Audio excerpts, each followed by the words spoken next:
আসসালামু আলাইকুম রহমতুল্লাহ। প্রিয় শিক্ষার্থীবৃন্দ, আশা করি তোমরা প্রত্যেকেই ভালো আছো। তো আজকে কিন্তু আমি মোহাম্মদ ইসলামুল কবির তোমাদের সামনে নতুন একটি ক্লাস নিয়ে এসেছি, যে সাধারণ বিজ্ঞান, যেটা 9-10-এর সিলেবাসের কমার্স এবং আর্টস মানে ব্যবসা ও মানবিক শাখার একটি বিষয়, যে বিজ্ঞান। এই বিজ্ঞান বিষয়ের আমি তোমাদের প্রথমে বলেছিলাম যে বিজ্ঞান বিষয়টা কয়েকটি ভাগে ভাগ করা আছে, যেমন পদার্থবিজ্ঞান আছে, বায়োলজির একটা অংশ আছে, রসায়নের একটা অংশ আছে। তো আমি আজকে পদার্থবিজ্ঞানের একটা অংশ তোমাদের সামনে উপস্থাপন করার চেষ্টা করতেছি। তো আশা করি এই যে অধ্যায়টা নিয়ে আজকে আলোচনা করব, এসো বলকে জানি। তো এসো বলকে জানি, তো এই এসো বলকে জানির যে টপিকগুলো আমি মেন বলে ধারণা করেছি, যে প্রধান টপিকগুলো এখানে আমি লিখে রেখেছি। দেখো, বল। তো বল আমরা জানি বিভিন্ন প্রকার বল আছে, যেমন স্পর্শ করে বল প্রয়োগ করা যায়, অস্পর্শ বল আছে, আমরা ওটা দেখব। তারপরে বলের প্রভাবে কি কি হয়, আর হচ্ছে বলের প্রকৃতি কি কি আছে। তো এরপরে আসবে জড়তা, যে জড়তা আর বল এই দুটির যেই ব্যাখ্যা, সেটা কিন্তু নিউটনের প্রথম সূত্র থেকেই আমরা দিতে পারি। এছাড়া নিউটনের দ্বিতীয় এবং তৃতীয় সূত্রর আলোচনা করব। তারপরে চারটি মৌলিক বল, তার মানে বলের যেই প্রকৃতি ছিল, এই বলের প্রকৃতি যে আমি বললাম স্পর্শ বল আর অস্পর্শ বল। অস্পর্শ বলের চারটি ভাগে আমরা আলোচনা করতে পারি। আর একটা আছে ঘর্ষণ বল, যেটা হচ্ছে বলের প্রকৃতিতে স্পর্শ বলের ভিতরে পড়ে। তো প্রিয় শিক্ষার্থীবৃন্দ, চলো একটু আলোচনা করি বল জিনিসটা কি। তো তোমরা কিন্তু প্রায় প্রত্যেকটা বিষয়ে, প্রত্যেকটা কাজেই কিন্তু বলের প্রয়োগ ঘটায়া থাকো, প্রায় প্রত্যেকটা কাজে। যেমন তুমি বাসা থেকে বের হয়ে গেটটা টেনে ঘরের দরজা তুমি লক করে গেলে, এখানে কিন্তু একটা বল দিলা, মানে টানলে। আবার তুমি যখন মনে করো যে একটা বস্তুকে ঠেলে দিবা, সরাই দিবা, যেমন জাস্ট তোমার বন্ধুকে একটু পেছন থেকে ধাক্কা দিলা, ঠেলে দিলা, এটাও কিন্তু বল প্রয়োগ করলো। তাহলে কোনো বস্তুকে কিন্তু আমরা টেনে নিয়ে আসতে অথবা ধাক্কা দিতে, ঠেলা দিতে, এই দুই ক্ষেত্রে কিন্তু আমাদের বল প্রয়োগ হয়ে থাকে। তো একটা বিষয় চিন্তা করো, যে তুমি একটা বস্তুকে ঠেলা দিলে কি হবে? বস্তুটার অবস্থার পরিবর্তন হবে। তার মানে একটা বস্তুকে অবস্থার পরিবর্তন করতে হলে তোমাকে কিন্তু বল প্রয়োগ করতে হবে। আবার মনে করো যে তুমি একটা গতিশীল বস্তুকে থামাই দিলা, মানে গতির পরিবর্তন করে দিলা, তাহলেও কিন্তু তোমার বল প্রয়োগ করতে হবে। তার মানে এটা থেকে আমরা বুঝলাম যে স্থির যে বস্তু আছে, সেই স্থির বস্তুকে তার অবস্থানের পরিবর্তন করার জন্য বল প্রয়োগ করা হয়, হয় আমরা টানছি না হলে ঠেলছি। আর গতিশীল যে বস্তু আছে, গতির যে পরিবর্তন করার জন্য কিন্তু হয় আমরা ঠেলছি না হলে টানছি। তো এটা হচ্ছে বল। তো বলের যে সংজ্ঞা নিউটনের প্রথম সূত্র থেকে দেওয়া হয়েছে, বা নিউটনের প্রথম সূত্র থেকে আমরা বলের সংজ্ঞা দিতে পারি, যে যা স্থির বস্তুর উপর ক্রিয়া করে অবস্থার পরিবর্তন করতে চায় অথবা গতিশীল করতে চায়। স্থির বস্তুর উপর ক্রিয়া করে বস্তুটার অবস্থার পরিবর্তন করতে চায়, এক জায়গা থেকে আরেক জায়গায় পরিবর্তন করতে চায় অথবা গতিশীল করতে চায়, এবং গতিশীল বস্তুর উপর ক্রিয়া করে গতির দিকের পরিবর্তন করতে চায়, তাই হচ্ছে বল। এটা হচ্ছে বলের সংজ্ঞা। তো আমরা কোনো বস্তুকে ঠেলে দিব বা অবস্থার পরিবর্তন করব, যা দিয়ে আমি বস্তুকে ঠেললাম বা পরিবর্তন করলাম, এটাই কিন্তু বল। তো বলের এটা আমরা দেখলাম। এখন বলের প্রভাবে কি কি হতে পারে?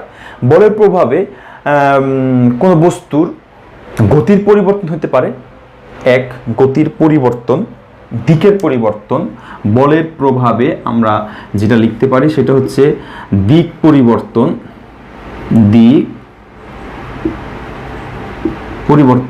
দুই, আরো কি হতে পারে, যে বল প্রয়োগে কিন্তু অবস্থার পরিবর্তন হয়। তার মানে অবস্থার পরিবর্তন হতে পারে,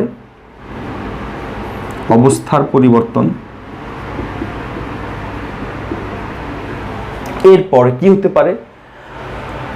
বল প্রয়োগের ফলে, যেমন আমরা যে একটা গতিশীল বস্তুকে মনে করে একজন সাইকেল চালিয়ে আসতে আমরা ধাক্কা দিলাম, মানে থামাই দিলাম, তাহলে কি গতির বেগ কি বেগটা হ্রাস পেলো না? আবার একটা সাইকেল যাচ্ছে আমরা পেছন থেকে ঠেলে দিলাম, তাহলে কিন্তু তার গতির দিক মানে বেগটা বৃদ্ধি পাবে। তার মানে বল প্রয়োগের ফলে কিন্তু গতির গতি বৃদ্ধি বা হ্রাস পেতে পারে, গতি বৃদ্ধি বা হ্রাস পেতে পারে। আর একটা কি হতে পারে, বল প্রয়োগে বস্তুর আকৃতির কিন্তু পরিবর্তন হয়ে যেতে পারে। যেমন তুমি একটা বলকে জোরে বল প্রয়োগ করলো, তাহলে বলটা কি একটু অন্যরকম হয়ে যেতে পারে, সেই ক্ষেত্রে কিন্তু আকৃতিও পরিবর্তন হতে পারে। তার মানে এটা হচ্ছে আমাদের বলের প্রভাব, মানে বলের প্রভাবে আমরা কি কি পরিবর্তন দেখতে পাই, এটা হচ্ছে বলের প্রভাব। এর ফলে বলের প্রকৃতি কি? বলের প্রকৃতি মানে হচ্ছে বলটা আমরা কিভাবে কিভাবে ব্যবহার করতে পারি। তো বলটা এখানে আমরা বলেছিলাম প্রথমেই স্পর্শ বল আর অস্পর্শ বল। তো স্পর্শ বল নিয়ে আমি যদি প্রথমে আলোচনা করতে চাই, তো স্পর্শ বলটা কি? স্পর্শ বল মানে হচ্ছে কোনো বল আমরা যখন প্রয়োগ করব তখন দুটো বস্তুর ভিতরে কিন্তু স্পর্শ করবে, মানে সংস্পর্শে আসবে। যেমন আমি যদি একটা কোনো দেওয়ালে তার কাটা দিই বা পেরেক ভিতরে ঢুকাই, তাহলে কিন্তু হাতুড়ি আমাকে ধরতেও হবে। তার মানে আমরা যে হাতুড়ি ধরে যে এই আঘাতটা করলাম, বল প্রয়োগ করলাম, এটা কিন্তু আমার হাতের ভিতরে আর ওই হাতুড়ির ভিতরে কিন্তু স্পর্শ হলো। তো স্পর্শ বল হচ্ছে এটা, যে দুটি বস্তু যখন আমরা বল প্রয়োগ করব, বল যে দুটি বস্তুর মধ্যে প্রয়োগ হবে সেই দুটি বস্তুর ভিতরে পরস্পর কি হবে, স্পর্শ হবে, এক কথায় বাহু ব্যবহার হবে। তো এটা হচ্ছে স্পর্শ বল। আর স্পর্শ বলের ভিতরে আমি যে এখানে একটা টপিক লিখে রেখেছি দেখো, ঘর্ষণ বল, এটা কিন্তু স্পর্শ বলের ভিতরে পড়ে। স্পর্শ বল এটা হচ্ছে বলের প্রকৃতিতে স্পর্শ বল। তো যেহেতু আমরা ঘর্ষণ বলটা একটু দেখতেছি, একবারে ঘর্ষণ বলটা আলোচনা করে দিই। তো দেখো ঘর্ষণ বল কাকে বলে? যদি আমরা কিন্তু বললামই যখন স্পর্শ বল হবে তখন একটি বস্তু আর একটা বস্তু সংস্পর্শে আসতে হবে। তো ঘর্ষণ বলটা হচ্ছে এমন যে একটা বস্তু আরেকটা বস্তুর উপরে চলার জন্য চেষ্টা করে, মানে একটা বস্তু আর একটা বস্তুর উপর দিয়ে যখন চলতে চায়, চেষ্টা করে অথবা চলে, তখন এই দুটি বস্তুর যেখানে স্পর্শ করে সেখানে একটি বল তৈরি হয়, সৃষ্টি হয়, যেটাকে আমরা বলের বাধা বলে থাকি। যেমন তুমি মনে করো তুমি পিচ রাস্তায় হাঁটতেছো অথবা সাইকেল নিয়ে তুমি পিচ রাস্তায় চালাচ্ছ, সেই ক্ষেত্রে কিন্তু কয়েক মিনিট যাওয়ার পর যদি তুমি সাইকেল প্যাডেল করা বন্ধ করে দাও, তাহলে কিন্তু সাইকেল আস্তে আস্তে তোমার কি গতি হ্রাস পাবে, থেমে যাবে। তো থেমে কেন গেল? কারণ হচ্ছে সাইকেলের চাকায় দেখবে বিট আছে ছোট ছোট, আবার পিচ রাস্তায় দেখবা উঁচু নিচু আছে। সেই ক্ষেত্রে কিন্তু দুটো যে তল, সাইকেলের চাকার যে রাবার আর হচ্ছে পিচ রাস্তার যে তল, দুটো যখন ঘর্ষণ সৃষ্টি করেছিল তখন কিন্তু একটা বলের বাধা তৈরি হয়েছিল। সেই সময় কিন্তু বাধার কারণে কিন্তু সাইকেলের চাকার যে গতি আস্তে আস্তে হ্রাস পায়।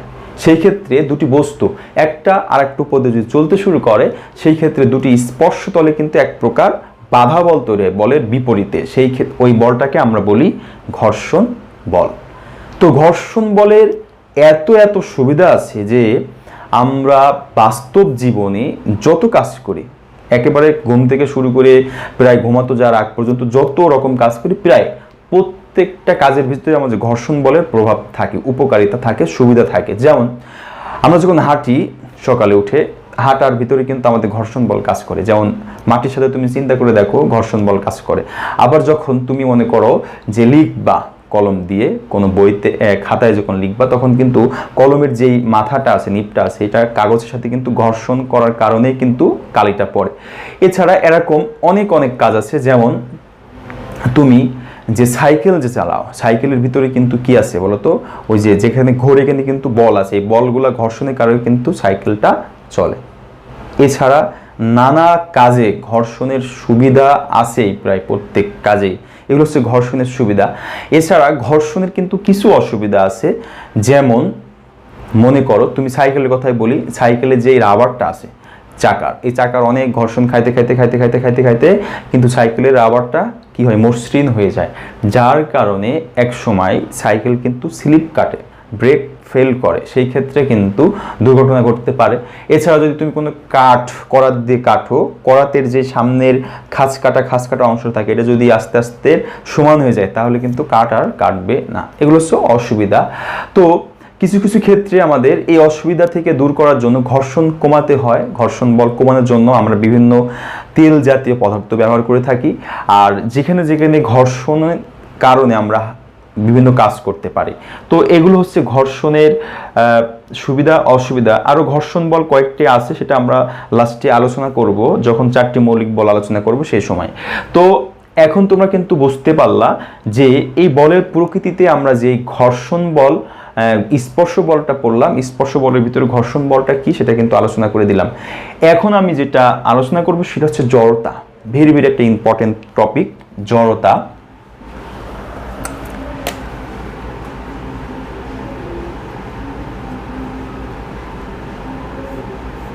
তো জড়তা আমি যেভাবে বলি, জড়তা হচ্ছে জড় পদার্থের মতো। যেমন আমরা জড় পদার্থ কালকে বলি যে সকল পদার্থ নিজে নিজে চলতে পারে না, স্থির থাকে, খাইতে পারে না, নানা রকম, এটা হচ্ছে জড়তা বলি, জড় পদার্থ বলি। ঠিক একই রকম জড়তা একই রকম। তো জড়তা নিউটনের প্রথম সূত্র থেকে খুব ভালোভাবে সংজ্ঞা দেওয়া যায়। নিউটনের প্রথম সূত্র তিনি বলেছেন যে বাহ্যিক কোনো বল প্রয়োগ না করলে, মানে বাইরে থেকে যদি কোনো বল প্রয়োগ না করা হয় তাহলে স্থির বস্তু চিরকাল, মানে চিরকাল স্থির থাকবে, আর গতিশীল বস্তু সুষম দ্রুতিতে সরলরেখা বরাবর চিরকাল গতিশীল থাকবে। তো একটা বিষয় চিন্তা করো, এই মার্কার যদি আমরা কোনো টেবিলের উপর রেখে দিই তো মার্কারটা কিন্তু স্থির হয়ে থাকে, এটা কিন্তু আজীবন ওখানে থাকতে চাবে। এই যে আজীবন যে থাকতে চায়, এই চাওয়ার যেই ধর্ম, মানে সকল বস্তুই যে যেখানে আছে সে সেখানে থাকতে চায়, সেই থাকতে চাওয়ার যে ধর্ম সেটাকেই বলা হয় জড়তা।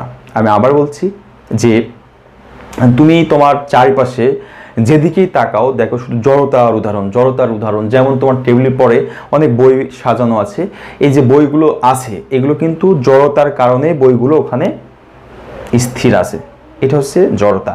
তো স্থির জড়তা আমি যে বললাম স্থির আছে, সেই ক্ষেত্রে কিন্তু জড়তা দুই প্রকার, একটা হচ্ছে স্থিতি জড়তা আর একটা হচ্ছে গতি জড়তা। তো স্থিতি জড়তা স্থিতি, আরেকটা হচ্ছে গতি জড়তা। তো স্থিতি জড়তা নিয়ে যদি আমি একটু কথা বলি, যেমন একটি বস্তু এক জায়গায় স্থির আছে, সেখানে স্থির থাকতে চাওয়ার যে ধর্ম সেটাকে বলা হয় স্থিতি জড়তা। এই স্থিতি জড়তার অনেক প্রকার আমি উদাহরণ দিতে পারি। যেমন তোমরা বাসে বসে আছো, তো বাস ছাড়বে ঠিক মুহূর্তেই বাস যখন চলা শুরু করে তুমি কোন দিকে যাও? সামনের দিকে যাও না পেছনের দিকে যাও? অবশ্যই পেছনের দিকে যাও। কারণ কি বলো তো? কারণ তোমার কোমরের নিচ থেকে যে অংশটা ছিল বাসের সাথে সেটা কিন্তু বাস যখন গতিশীল হয়েছে তার সাথে গতিশীল, কিন্তু কোমরের উপরটা মাথা পর্যন্ত স্থিতিশীল ছিল, যার কারণে বাস চলা শুরু করার পরতে এই কোমরের উপর থেকে মাথা পর্যন্ত ওই জায়গাটায়, সিটের ওই জায়গাটায় স্থির থাকতে চাইছিল, কিন্তু তুমি চলে গেলা নিচের অংশটা, এই জন্য আমরা পেছনের দিকে হেলে পড়ি। এটা হচ্ছে স্থিতি জড়তা। আমি আর একটা তোমাদের জন্য বাস্তব উদাহরণ নিয়ে আসবো সামনে এখন, যেটা স্থিতি জড়তার উদাহরণ। যেমন তোমরা একটা কাপ এর উপরে একটা হার্ড পেপার নিতে পারো, তার উপর কোনো একটা ভারী বস্তু নিতে পারো, নিয়ে হার্ড পেপারটা যদি গতিশীল করে ছেড়ে দাও তাহলে উপরে যেই পদার্থটা থাকবে সেটা তার স্থির থাকার যে ধর্ম, এই ধর্মের কারণে কিন্তু ওই জায়গায় থাকতে চাবে। কিন্তু হার্ড পেপারটা যদি সরে যায় তাহলে ওই বস্তুটা কোথায় পড়বে? কাপের ভিতরে পড়ে যাবে। এরকম একটা উদাহরণ আমি তোমাদের সামনে নিয়ে আসছি। দেখো যে এখানে একটু দেখো, খেয়াল করো, এটা হচ্ছে একটা কয়েল, পয়সা 1 টাকার, আর এটা হচ্ছে একটা হার্ড পেপার, আর এটা হচ্ছে একটি কাপ। তো এই কাপের উপর যদি আমি হার্ড পেপারটা রাখি, দেখো কাপের উপরে যদি হার্ড পেপারটা রাখি তো তার উপর আমি এই কয়েনটা এখানে রেখে দিলাম। তো কয়েনটা যদি এখানে রেখে দিই, একটা বিষয় চিন্তা করো, যদি আমি টোকা মারি তাহলে হার্ড পেপারটা চলে যাবে। চলে গেলে এই যে কয়েনটা আছে সেটা কোথায় থাকবে? নিচে স্থির থাকতে চাবে। যদি সে স্থির থাকতে চায় তাহলে কোথায়? নিচের দিকে পড়বে, যেন নিচে পড়ে না যায় যে আসলে এখানে পড়লো, এই কাপের ভিতরে পড়লো ওই বরাবর, সেটা বোঝানোর জন্য কিন্তু কাপটা আমি ব্যবহার করতেছি। তো দেখো এখান থেকে যদি আমি এখানে রাখি, তো এখন যদি আমি কাপ এটা টোকা মারি তাহলে কি হয়? একটু ভালো করে খেয়াল করে দেখো, আমি এখানে টোকা মারলাম, তো কি হলো? পয়সাটা কোথায় পড়লো? দেখো তো এই ভিতরে কিন্তু পড়ছে। তার মানে এই একটা কয়েনটা কিন্তু সে স্থির অবস্থায় থাকার কারণে কিন্তু সে ওই বরাবর পড়তে চাইছে, যার কারণে কিন্তু থাকতে চাইছে, যার কারণে কাপের ভিতরে পড়ে গেছে। এটা হচ্ছে স্থিতি জড়তার একটি উদাহরণ, বাস্তব। এরপরে গতি যে জড়তাটা আছে, সেই গতি জড়তার উদাহরণ যদি দিতে চাই, যেমন বাস, যে বাসে তুমি চলতি অবস্থায়, একটা বাসের ভিতরে তুমি অবস্থান করতেছো, সেই ক্ষেত্রে বাস যখন ব্রেক কষে, তুমি দেখবে ভালো যে বাসগুলো আছে পরিবহন বা মাইক্রো অথবা তুমি এরোপ্লেন যেখানে যাও, একটা বেল থাকে। বেল কেন থাকে? যখন চলতি বাস যখন ব্রেক কষে তখন কি হয়, যে মাঝে মাঝে তুমি দেখবা সামনে যে সিট থাকে এইভাবে সিটের সাথে আমরা লেগে যায় ইত্যাদি নানা রকম, অথবা পেছনের মানুষগুলো সব ধাক্কা মারে সামনের দিকে চলে যায়, এমন হয়। ভালো বাসে আমরা যেই পরিবহনগুলোতে আছে বা ভালো প্রাইভেট মাইক্রোগুলোতে কিন্তু ড্রাইভারের দেখবা একটা সিট বেল্ট থাকে। কেন থাকে? যখন হার্ড ব্রেক করে তখন কিন্তু গতিশীল থাকার কারণে তার উপরের অংশটা সামনের দিকে গতিশীল থাকতে যায়। তাহলে যদি বেল না থাকে তাহলে সে কোথায় যে আঘাত খাবে, মাথা যে গ্লাসের সাথে বা সামনে যে অংশটা আছে সেখানে আঘাত পেয়ে অ্যাক্সিডেন্ট করতে পারে, যার কারণে কিন্তু বেলটা ব্যবহার করা হয়। তো এটা হচ্ছে গতি জড়তার উদাহরণ। তো প্রিয় শিক্ষার্থীবৃন্দ, আমি হয়তো তোমাদেরকে বোঝানোর জন্য সক্ষম হয়েছি যে জড়তা বিষয়টা কি, এবং জড়তা, স্থিতি জড়তা এবং গতি জড়তাটা কি। তো এখন আমি সবচেয়ে ইম্পর্টেন্ট যে বিষয়গুলো আলোচনা করব সেটা হচ্ছে নিউটনের 3টি সূত্র। নিউটনের 3টি সূত্র আলোচনা এখনই আমি শুরু করব। তো চলো নিউটনের 3টে সূত্র দেখা যাক। তো এখন আমি যেটা আলোচনা করব সেটা হচ্ছে নিউটনের সূত্র। তো নিউটনের প্রথম সূত্র থেকে আমি কিন্তু বলেছিলাম যে বল ও জড়তার কিন্তু সংজ্ঞা নিউটনের প্রথম সূত্র থেকে আমি দিয়েছিলাম। তো নিউটনের প্রথম সূত্রটা এভাবে বলা হয়েছে যে বাহ্যিক কোনো বল প্রয়োগ না করলে স্থির বস্তু চিরকাল স্থির থাকবে এবং গতিশীল বস্তু সমবেগী সরলরেখা বরাবর চলতে থাকবে। এটা হচ্ছে নিউটনের প্রথম সূত্র। আবার বলতেছি, বাহ্যিক কোনো বল প্রয়োগ না করলে স্থির বস্তু চিরকাল স্থির থাকবে এবং গতিশীল বস্তু সমবেগে সরলরেখা বরাবর চলতে থাকবে। এটা হচ্ছে নিউটনের প্রথম সূত্র। তো প্রিয় শিক্ষার্থীবৃন্দ, একটা বস্তু স্থির আছে, এটা কি এমনি এমনি গতিশীল হয়ে যাবে? অবশ্যই তোমাকে কি করতে হবে? বল প্রয়োগ করতে হবে। এবং একটা গতিশীল বস্তু গতিশীল আছে, তার গতির দিকের যদি পরিবর্তন করতে চাও বা গতি যদি হ্রাস বৃদ্ধি করতে চাও তাহলে কি করতে হবে? বল প্রয়োগ করতে হবে। আবার বল প্রয়োগ করে যদি আমরা কোনো বস্তুর কি করি, অবস্থার পরিবর্তন করে দিই, তাহলে বস্তু কিন্তু ওই অবস্থায় থাকতে চায়। সকল বস্তু সেখানে যে থাকতে চাওয়ার যে ধর্ম, আমরা সেটা দেখে আসলাম, জড়তা বলে। তো এই জন্যই কিন্তু আমি বলেছিলাম যে নিউটনের প্রথম সূত্র থেকে কিন্তু জড়তা এবং বলের কিন্তু আমরা সংজ্ঞা দিয়েছি। তো এটা হচ্ছে নিউটনের সংজ্ঞা, প্রথম সূত্র। তোমরা একটু মুখস্থ করার চেষ্টা করবে। এখন আমি যেখানে যাব সেটা হচ্ছে নিউটনের দ্বিতীয় সূত্র। তো নিউটনের দ্বিতীয় সূত্র, তো প্রিয় শিক্ষার্থীবৃন্দ দেখো যে নিউটনের দ্বিতীয় সূত্রটা আলোচনা করার আগে আমি তোমাদের একটু বিষয় বলি। বল, তো বল যদি আমরা প্রয়োগ করতে চাই, একটা বস্তুর জড়তা কিসের উপর নির্ভর করে কি তোমরা জানো? জড়তা নির্ভর করে ওই বস্তুটার ভরের উপরে। তো ভর যে বস্তু বেশি, তার জড়তা কি বেশি হওয়ার কথা? অবশ্যই বেশি হওয়ার কথা। তার মানে বস্তু ভর বেশি হলে তার অবস্থার পরিবর্তন করতে হলে বেশি বল প্রয়োগ করতে হবে। সেক্ষেত্রে যার জড়তা বেশি তার বল প্রয়োগ করতে হবে, তার সেক্ষেত্রে বেশি, মানে জড়তা বেশি, যার ভর বেশি। আবার বল কিন্তু আরেকটা বিষয়ের উপর নির্ভর করে, সেটা হচ্ছে ত্বরণ। তো ত্বরণ যার বেশি তার কিন্তু কি বলতো, সেই বস্তু বলও তত বেশি হবে, প্রযুক্ত বল। সেই ক্ষেত্রে আমরা কিন্তু বল সমান পেতে পারি যে হচ্ছে ভর ইনটু ত্বরণ। তো বল মানে হচ্ছে ভর আর ত্বরণের গুণফল। তো ভর আর ত্বরণের গুণফল, এখানে ভর তো আমরা জানি যে একটা বস্তু যা দ্বারা গঠিত সেটা তার ভর, আর ত্বরণটা তাহলে কি, এটা কিন্তু আমাদের একটু বোঝার বিষয়। তো ত্বরণ হচ্ছে কোনো বস্তুর অসমবেগের বৃদ্ধির হারকে বা পরিবর্তনের হারকে কিন্তু ত্বরণ বলে। তো ত্বরণটা আমি একটু তোমাদেরকে ডিটেলস আলোচনা করে দিই। কোন বস্তুর অসমবেগের পরিবর্তনের হারকে বা বেগ বৃদ্ধির হারকে ত্বরণ বলে। তো একটা বস্তুকে যদি আমরা এখান থেকে এই বরাবর নিয়ে আসি, তো এটা ছিল এ অবস্থান আর এটা হচ্ছে বি অবস্থান। যখন আমরা বল প্রয়োগ করলাম বা এই বস্তুর আদি বেগ ইউ ছিল আর শেষ বেগ ছিল ভি, আর আমরা এখানে টি সময় ধরে কি করলাম, বল প্রয়োগ করলাম। করলে এখানে কি হবে, ত্বরণ সৃষ্টি হবে। কি ত্বরণ সৃষ্টি হবে দেখো, এখানে এই এ বস্তুটার এম বস্তুটার, এটাও এম ধরলাম, এটাও এম ধরলাম, বস্তুর দেখো একটু খেয়াল করে, বস্তুর আদি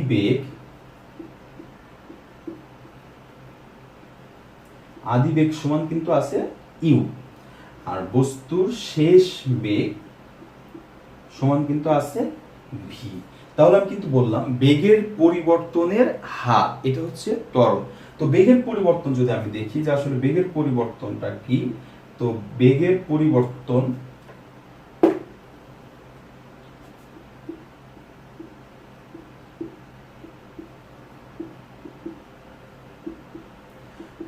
মানে হচ্ছে আমরা কতটুকু বৃদ্ধি পেল, মানে বড় বেগ থেকে ছোট বেগটা বিয়োগ করবো। সাধারণত আমরা শেষ বেগটা বড় মনে করি, তো ভি মাইনাস হচ্ছে ইউ, এটা হচ্ছে বেগের পরিবর্তন। কিন্তু আমি ত্বরণের সঙ্গে কি বললাম, বেগের পরিবর্তনের হার।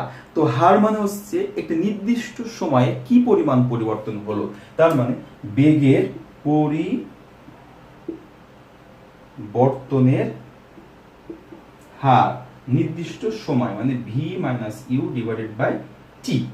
তাহলে এই যে বেগের পরিবর্তনের হার, এটাকে কি বলে, ত্বরণ বলে।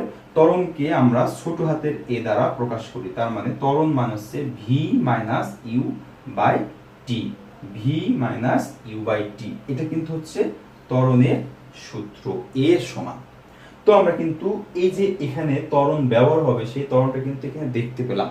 এখন একটা বিষয় তোমাদের জানতে হবে, ত্বরণের একক এবং কি বলতো, ত্বরণের একক এবং বলতে পারবা, ত্বরণের এককটা আমাদের জানতে হবে এবং ত্বরণকে কি দ্বারা প্রকাশ করা হয়।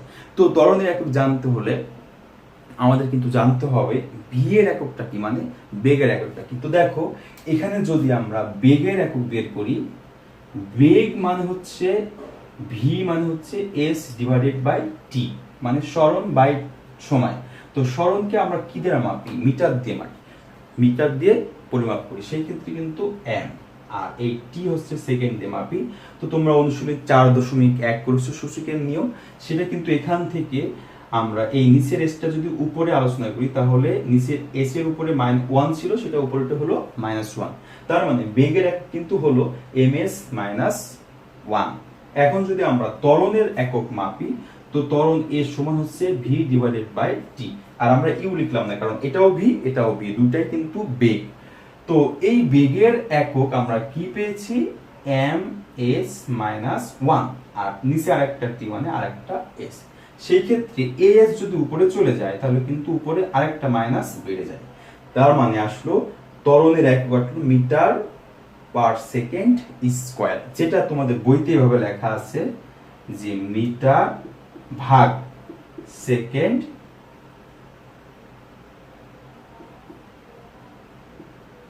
স্কয়ার, এভাবে লেখা আছে। তো এই বিষয়টা কিন্তু একই জিনিস। তো আমরা কিন্তু বল সমান ভর ইনটু ত্বরণ, ত্বরণের বিষয়টা দেখলাম, এককটা কি ত্বরণের, আর ত্বরণের বল ভর ইনটু ত্বরণ। এখন আমরা চলে যাব নিউটনের দ্বিতীয় সূত্র থেকে F সমান ma, এটা কিভাবে প্রতিপাদন করা হয়। F সমান ma,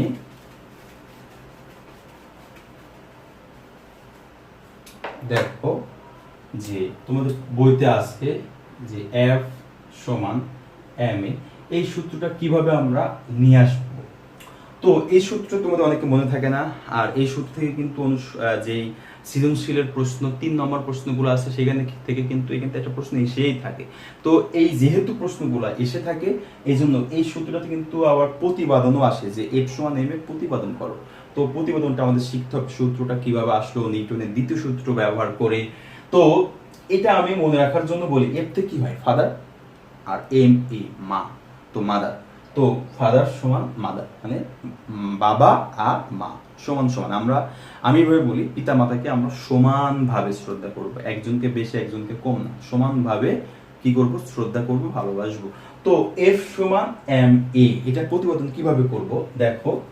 তো নিউটনের কিন্তু দ্বিতীয় সূত্র বলা হচ্ছে বস্তুর ভরবেগের পরিবর্তনের হার উহার উপর প্রযুক্ত বলের সমানুপাতিক। বস্তুর ভরবেগের পরিবর্তনের হার উহার উপর প্রযুক্ত বলের সমানুপাতিক। যেহেতু বস্তুর ভরবেগের পরিবর্তনের হার প্রযুক্ত বলের সমানুপাতিক, এটা দ্বিতীয় সূত্র, এখান থেকে আমাদের কিন্তু এফ সমান এম এ প্রতিপাদন করতে হবে। তাহলে ভরবেগ এটা কিন্তু আমাদের জানতে হবে। তো ভরবেগটার ভিতরে ভর এবং বেগ আছে, তার মানে ভরবেগ মানে হচ্ছে ভর ও বেগের গুণফল। এরকম দেখো যে আমরা একটা বস্তুর আদি ভরবেগ ধরে নিলাম, যে আদি ভর বেগ যার ভিতরে আছে এম আর ইউ, মানে আদি বেগের সাথে ভর গুণ হয়ে আদি ভরবেগ গেছে, এরকম বিষয়টা। এই যে একটা বস্তু আমরা, এটাও ভর এম, এটাও ভর এম, এটা হচ্ছে আদি বেগ ইউ, এটা হচ্ছে আদি বেগ ভি। তখন কি হয় দেখো, আর শেষ ভরবেগ সমান এম, বেগ হচ্ছে ভি।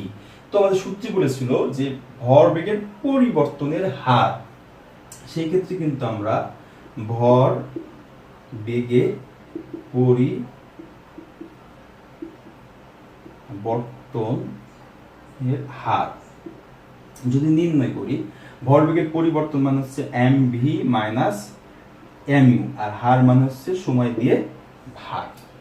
এই যে বিষয়টা পেলাম,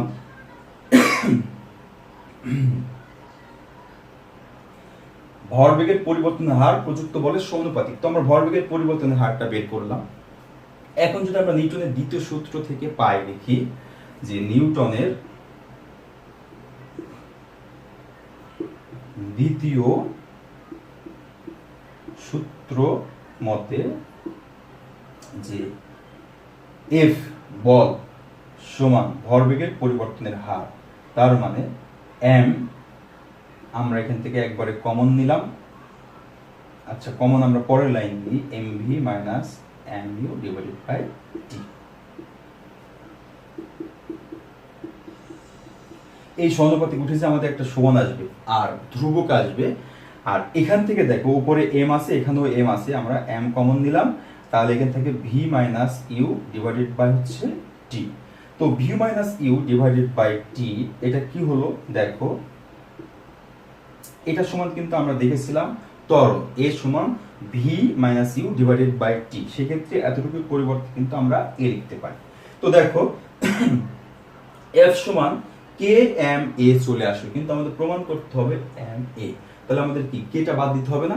কেটা বাদ দেওয়ার জন্য আমরা কোন পদ্ধতি করব দেখো, যে আমরা যদি এই সমীকরণ থেকে, এখানে যদি আমরা 1 নম্বর সমীকরণ লিখি, তো এই সমীকরণে যদি আমরা কে এর মান যদি 1 বানাতে পারি কোনোভাবে, তাহলে এখানে 1 বসালে কিন্তু এফ সমান এম এ চলে আসে। আর 1 বসানোর জন্য আমরা এখানে যদি এফ সমান 1 নিউটন আর এম সমান 1 কেজি এবং এ সমান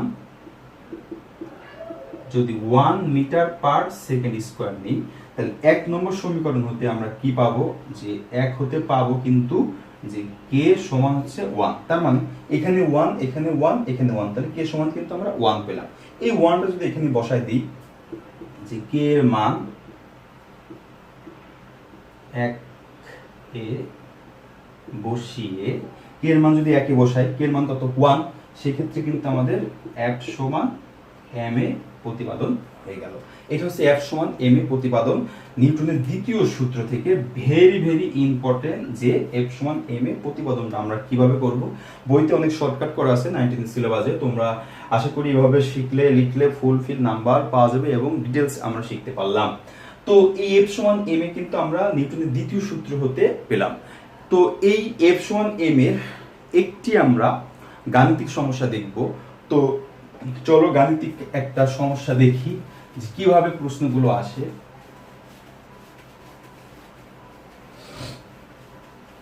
যদি এমন একটা প্রশ্ন আসে যে একটি 20 কেজি ওজনের 20 কেজি ভরের একটি বস্তুর উপর আমরা একটা প্রযুক্ত বল প্রয়োগ করলাম, বা বল প্রযুক্ত দিক করলে যে 2 মিটার পার সেকেন্ড ত্বরণ সৃষ্টি হয়, অথবা 30 কেজি ভরের একটি বস্তুর উপর বল প্রযুক্ত হয়, ত্বরণ হলো 3 মিটার পার সেকেন্ড স্কয়ার, তাহলে বলের মান বের করতে হবে, এরকম একটা প্রশ্ন।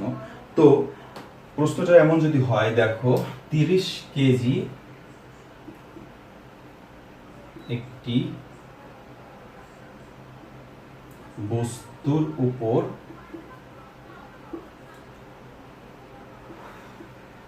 বল প্রযুক্ত হয়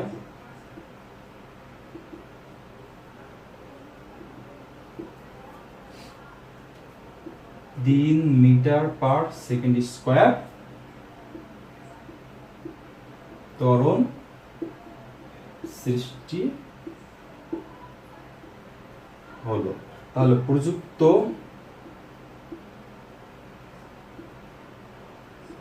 বলের মান কত, এটা প্রশ্ন বললো। সেই ক্ষেত্রে দেখো প্রিয় শিক্ষার্থীবৃন্দ, এখানে কি কি দেওয়া আছে, 30 কেজি ভরের একটি বস্তু, তার মানে একটি বস্তুর ভর, এখানে কিন্তু বস্তুর ভর m সমান দেওয়া আছে 30 কেজি, আর ত্বরণ কিন্তু আমাদের a সমান দেওয়া আছে 3 মিটার পার সেকেন্ড স্কয়ার, তাহলে আমাদের বল F এর মানটা বের করতে হবে।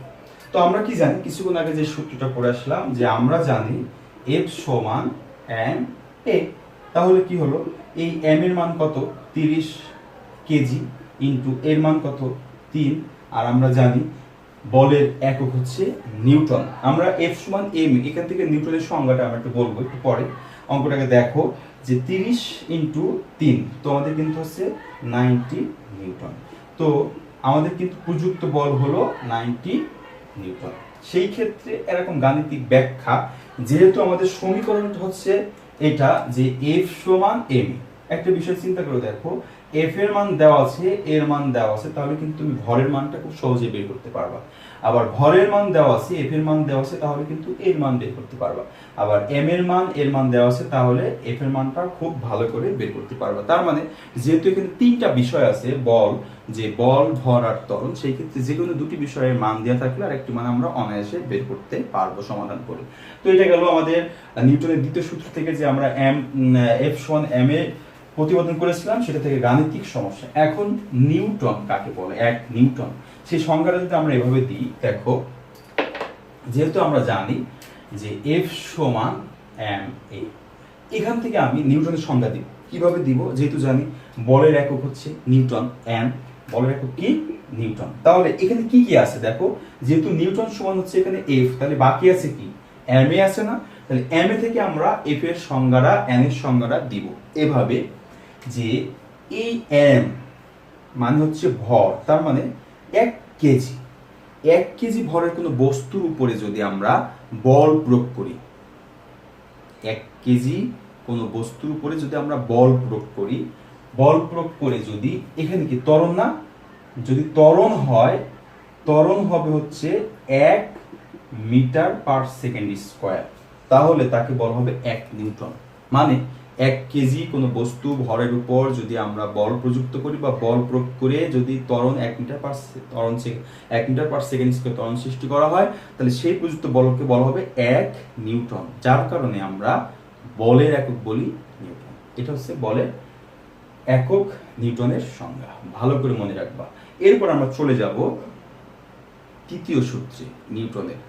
তো নিউটনের তৃতীয় সূত্রটাও কিন্তু এক ভেরি ইন্টারেস্টিং একটি ল, যে তৃতীয় সূত্রটা আমরা, এটাও কিন্তু অনেক জায়গায় ব্যবহার হতে পারে। তুমি মাঝে মাঝে কি করো, যে টেবিলের উপরে কলম দিয়ে আঘাত করো, অথবা ঘুষা মারো রাগ হয়ে গেলে, অথবা তুমি টেবিলের উপর বই রেখে দিচ্ছ, তাহলে এখানে যে নিউটনের তৃতীয় সূত্র কাজ হচ্ছে, আচ্ছা একটা বিষয় চিন্তা করে দেখো, একটু গভীরভাবে, একটু ডিপলি তোমরা চিন্তা করে দেখো, যে টেবিলের উপরে বই রাখছো, তাহলে টেবিলের উপর বইগুলো কিভাবে দাঁড়িয়ে আছে এই পর্যন্ত, কেন টেবিল ভেদ করে নিচের দিকে পড়ে যাচ্ছে না, দেখি চিন্তা করে একটু দেখছো যে কেন টেবিলের নিচ ভিতর দিয়ে বই চলে যাচ্ছে না, অথবা আমরা ছাদের উপর দাঁড়িয়ে আছি, কেন ছাদ ভেদ করে নিচে পড়ে যাচ্ছে না, ঠিক চিন্তা করছো, চিন্তা করো নাই।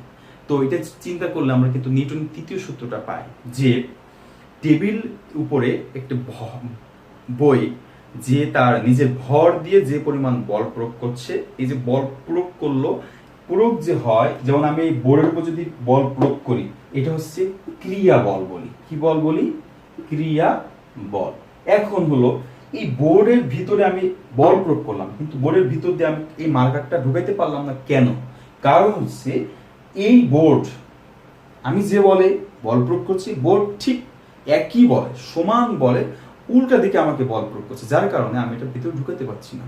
এটাই হচ্ছে নিউটনের তৃতীয় সূত্র, যে প্রত্যেক ক্রিয়ার একটি সমান ও বিপরীত প্রতিক্রিয়া আছে। তার মানে আমরা যে বল ক্রিয়া করলাম, সে উল্টা যে বলটা বাধা দিল, এটা তার প্রতিক্রিয়া জানালো, এটা হচ্ছে প্রতিক্রিয়া বল। এটা হচ্ছে নিউটনের তৃতীয় সূত্র, যে প্রত্যেক ক্রিয়ার একটি সমান ও বিপরীতমুখী প্রতিক্রিয়া বল আছে, যার কারণে টেবিলের উপরে বই রাখলে টেবিল ভেদ করে বইটা নিচে পড়ে না, আমরা দেওয়ালটা দিলে দেওয়াল ভেদ করে ওই পাশে ঢুকাইতে পারি না, অথবা আমরা যে ছাদের উপরে দাঁড়ায় থাকি ছাদ ভেদ করে চলে যায় না। এটা হচ্ছে নিউটনের তৃতীয় সূত্র। তো নিউটনের তৃতীয় সূত্র ব্যবহার করে কিন্তু আমরা হাঁটা চলা করতে পারি, বিশাল একটা ইম্পর্টেন্ট একটা বিষয়। যেমন আমি যে হাঁটতেছি, হাঁটার সময় দেখো, তুমি একটু চিন্তা করে দেখো, হাঁটার সময় যখন এই পা বল প্রয়োগ করতেছে, তখন এই পা থেকে একটা বল প্রয়োগ করে কিন্তু পেছনে পা উঠাচ্ছে। তো আমরা মাটিতে যে পরিমাণ বল প্রয়োগ করি, মাটিও ঠিক উল্টা বল প্রয়োগ করে, যার কারণে পাটা খুব সহজে উঠে আসে। তো এটা হচ্ছে নিউটনের তৃতীয় সূত্র, যে প্রত্যেক ক্রিয়ার একটি সমান ও বিপরীত প্রতিক্রিয়া বল আছে। এটা কিন্তু ভেরি ভেরি ইম্পর্টেন্ট সূত্র। তোমাদের সৃজনশীল পরীক্ষার ঘ নম্বর প্রশ্নটাই বেশিরভাগ নিউটনের তৃতীয় সূত্র আলোচনা আসে। তো আমরা আজকে প্রথম পর্ব দেখতেছি, দ্বিতীয় পর্ব সরাসরি আমরা সৃজনশীল নিয়ে আলোচনা করব। তখন আমরা দেখবো আসলে নিউটনের তৃতীয় সূত্র কোন কোন প্রশ্নে কিভাবে আসে। তো প্রিয় শিক্ষার্থীবৃন্দ, এখন আমি যেটা আলোচনা করব সেটা হচ্ছে চারটি মৌলিক বল। আমি যেটা বলেছিলাম যে অস্পর্শ বল, এই অস্পর্শ বল কোথা থেকে আসছিল বলতো? বলের প্রকৃতি থেকে, যে স্পর্শ বল আর অস্পর্শ বল। এই অস্পর্শ বলটা এখন আমি একটু তোমাদের সামনে আলোচনা করব। চলো এখন আমরা যে চারটি মৌলিক বল নিয়ে আলোচনা করব। সেখানে দেখো আমি লিখে রেখেছি মধ্যাকর্ষণ বল, তাড়িৎচুম্বক বল, দুর্বল নিউক্লিয় বল আর শক্তিশালী নিউক্লিয় বল। তো এই মধ্যাকর্ষণ বলটা কি সেটা হচ্ছে, দেখো আমি বলি, মধ্যাকর্ষণ বলটা হচ্ছে বস্তুর ভরের দরুন পরস্পর দুটি বস্তু একে অপরকে নিচের দিকে টানে, যার কারণে কোনো বস্তুকে ছেড়ে দিলে কিন্তু উপরের দিকে না যায়, নিচের দিকে আসে। পৃথিবী ওই বস্তুকে টানে বলে কিন্তু নিচের দিকে আসে। তার মানে আমরা কি বুঝলাম? মধ্যাকর্ষণ বলটা হচ্ছে একটি বস্তু আর একটা বস্তু তার নিজস্ব যে ভর আছে, এই ভরের দরুন একে অপরকে যে বলে আকর্ষণ করে, সেই আকর্ষণ বলটাই হচ্ছে মধ্যাকর্ষণ বল। যেমন পৃথিবী কোনো বস্তুকে যে বলে আকর্ষণ টানে, সেটাকে কিন্তু আমরা অভিকর্ষ বল বলে থাকি। আরেকটা বল আছে মহাকর্ষ বল, যেমন এই দুটি বস্তু পরস্পরকে যে বলে আকর্ষণ করে। তো এটা হচ্ছে মধ্যাকর্ষণ। এরপরে তাড়িৎচুম্বক বল কি? তাড়িৎচুম্বক বলটা হচ্ছে, যদি আমরা দুটি চার্জিত বস্তুকে পাশাপাশি রাখি, তাহলে তারা কিন্তু একটা নির্দিষ্ট বলে আকর্ষণ করবে। এই আকর্ষণ বলটাই হচ্ছে তাড়িৎচুম্বক বল। তার মানে দুটি চার্জিত বস্তুকে আমরা যদি রাখি, দেখো দুটি চার্জিত বস্তু এখানে আমরা রেখে দিলাম, একটা হচ্ছে চার্জ আমরা Q1 ধরলাম, একটা Q2 ধরলাম, আর পরস্পর আছে d দূরত্বে আছে, তাহলে তারা যে বলে আকর্ষণ করবে সেটা সূত্র হচ্ছে Q1 Q2 divided by d square. এখানে ধ্রুবক আমরা ব্যবহার করলাম না এখন আপাতত। তো এখানে যেটা আমাদের বিষয়টা হচ্ছে চার্জ দ্বয়ের গুণফলের সমানুপাতিক এবং দূরত্ব দূরত্বের বর্গের ব্যস্তানুপাতিক। এটা মানে এটা আমি বোঝাতে চাইলাম। তার মানে দুটি চার্জিত বস্তুকে আমরা পাশাপাশি রাখলে যে বল আকর্ষণ করবে তার হচ্ছে তাড়িৎচুম্বক বল। এই তাড়িৎচুম্বক বল দুই প্রকার হতে পারে, প্লাস মাইনাস, মানে ধনাত্মক হতে পারে, ঋণাত্মক হতে পারে, মানে আকর্ষণ বল এবং বিকর্ষণ বলও হতে পারে। আর দুর্বল নিউক্লিয় বল, এটা আবার কি? দুর্বল নিউক্লিয় বলটা হচ্ছে, যেমন আমরা জানি পরমাণুর মাঝখানে কি আছে? নিউক্লিয়াস আছে। এই নিউক্লিয়াসটার ভিতরে যে কণিকাগুলো আছে, এই কণিকাগুলো মাঝে মাঝে ক্ষয় হয়। যেমন এখানে মাঝখানে নিউক্লিয়াস আছে, এই নিউক্লিয়াসের একটা বিটা ক্ষয় নামে একটা ক্ষয় হয়। তো এই বিটা ক্ষয় অথবা কোনো কণিকার ক্ষয়ের জন্য যে বল প্রয়োজন হয়, যে বলের কারণে ক্ষয়টা হয়, সেই বলটাকে আমরা বলি নিউক্লিয় দুর্বল বল। এই নিউক্লিয় দুর্বল বলটা তাড়িৎ চৌম্বক বলের থেকে প্রায় 10⁻10 গুণ দুর্বল। এটা একটু মনে রাখতে হবে তোমাদের, যে নিউক্লিয় যে দুর্বল বলটা আছে সেটা হচ্ছে তাড়িৎ চৌম্বক বলের থেকে 10⁻10 গুণ দুর্বল। এটা হচ্ছে আমাদের গেল দুর্বল নিউক্লিয় বল। এরপর আসি শক্তিশালী নিউক্লিয় বলটা। আবার কি শক্তিশালী নিউক্লিয় বলটা হচ্ছে, আমরা জানি পরমাণু কি দ্বারা গঠিত, কণিকা দ্বারা গঠিত, যেখানে প্রোটন, নিউট্রন এবং ইলেকট্রন আছে। সেই ক্ষেত্রে পরমাণুর মাঝখানে কিন্তু আছে হচ্ছে প্রোটন আর নিউট্রন, আর বাইরে আছে ইলেকট্রন। তাহলে নিউক্লিয়াসে যেই কণিকাগুলো আছে এরা পরমাণুর বাইরে কিন্তু বের হইতে পারে না বা হয় না। কি কারণে হয় না? কারণ একটা বল কাজ করে, যে বলের কারণে এই প্রোটন আর নিউট্রন ভিতরে আটকিয়ে থাকে, পরমাণুর বাইরে বের হতে পারে না। সেই বলটাকে বলা হয় নিউক্লিয় শক্তিশালী বল বা শক্তিশালী নিউক্লিয় বল। এই শক্তিশালী নিউক্লিয় বলের পাল্লাটা অতি ক্ষুদ্র। তো শক্তিশালী নিউক্লিয় বলটা কি? আবার বলতেছি যে নিউক্লিয়াসের ভিতরে যে পরমাণু আছে সেই পরমাণুর গুলো, মানে নিউক্লিয়াসের ভিতরে যে কণিকাগুলো আছে যেমন প্রোটন আর নিউট্রন, এটা পরমাণুর ভিতর থেকে যেন বের না হয়ে যায়, আটকে থাকে যে শক্তির বলে, সেটাকে আমরা বলি নিউক্লিয় শক্তিশালী বল। তো প্রিয় শিক্ষার্থীবৃন্দ, এটা আমাদের যে 4টি মৌলিক বল গেল, এটা আশা করি তোমরা বুঝতে পেরেছো। এখন আমি চলে যাব ঘর্ষণ বল। ঘর্ষণ বল কিন্তু ইতিমধ্যে আমরা কাকে বলে, ঘর্ষণ বলের সুবিধা দেখে আসছি। এখন ঘর্ষণ বলের কয়েকটি প্রকারভেদ আছে, এটা আমরা একটু আলোচনা করব। তো ঘর্ষণ বিষয়টা হচ্ছে, আমরা কিন্তু দেখেছিলাম একটি বস্তু অন্য একটি বস্তুর উপর যদি চলতে চায় বা চেষ্টা করে অথবা চলে, তাহলে দুটি বস্তুর স্পর্শ তলে একটি বলের বাধা সৃষ্টি হয়, তাকে বলা হচ্ছে ঘর্ষণ। তো এই ঘর্ষণ বিভিন্ন প্রকার আছে, তার ভিতরে আমি তোমাদের জন্য একটু আলোচনা করি। সেটা হচ্ছে গতি ঘর্ষণ আর হচ্ছে স্থিতি ঘর্ষণ। গতি ঘর্ষণ, স্থিতি ঘর্ষণ। আর ঘর্ষণ আছে যেমন আবর্ত ঘর্ষণ আছে, তারপরে প্রবাহী ঘর্ষণ আছে। তার মানে এই আবর্ত, প্রবাহী, গতি আর স্থিতি, এটা মানে আমরা দুটি বস্তু, যে একটা বস্তুর উপর দিয়ে প্রবাহিত হচ্ছে সেখানে প্রবাহী ঘর্ষণ, আর আবর্ত ঘর্ষণ, আবর্তন হচ্ছে আবর্তন ঘর্ষণ, গতি ঘর্ষণ হচ্ছে একটা বস্তু থেকে বস্তুর উপর দিয়ে আরেকটা বস্তু গতিশীল আছে, সেটা গতি ঘর্ষণ। এরপরে স্থিতি ঘর্ষণ, একটি বস্তু আর একটি বস্তুর উপরে দাঁড়িয়ে আছে, তারপরে কিন্তু বলের একটা বাধা সৃষ্টি হয়, সেটা হচ্ছে স্থিতি ঘর্ষণ। তো এটা হচ্ছে আজকে তোমাদের একটু বোঝানোর চেষ্টা করলাম, যে সব বলকে জানি। পুরা চ্যাপ্টারটা আজকে আমি ফুলফিল শেষ করলাম, একটা ক্লিয়ার কনসেপ্ট তোমাদের দেওয়ার চেষ্টা করলাম। তো আশা করি একটু হলেও তোমরা উপকৃত হয়েছো। আর পরবর্তী যে পর্বটা আমি আলোচনা করবো, সেটা এই অধ্যায় থেকে কি সৃজনশীলগুলো আসে এবং গ আর ঘ নম্বরের যে গাণিতিক ব্যাখ্যাগুলো, কোন ধরনের গাণিতিক ব্যাখ্যাগুলো বোর্ড পরীক্ষায় এসে থাকে, সেটা আমি আলোচনা করব। তো এই বোর্ড পরীক্ষায় যে প্রশ্নগুলো এসে থাকে, সেটা কিন্তু তোমাদের জন্য ভেরি ভেরি ইম্পর্টেন্ট একটি আলোচনা হবে। তো এই আলোচনা অবশ্যই জানতে হলে তোমাদেরকে আমার চ্যানেলটাকে সাবস্ক্রাইব করতে হবে এবং বন্ধুদের মাঝে বেশি বেশি শেয়ার করবেন এবং বেল আইকনটাকে অন করে দিবে, কারণ পরবর্তী ক্লাসটা সবার আগে যেন তুমি পেয়ে যাও। তো প্রিয় শিক্ষার্থীবৃন্দ, আজকে এই পর্যন্তই। ভালো থাকবে, সুস্থ থাকবে। আসসালামু আলাইকুম।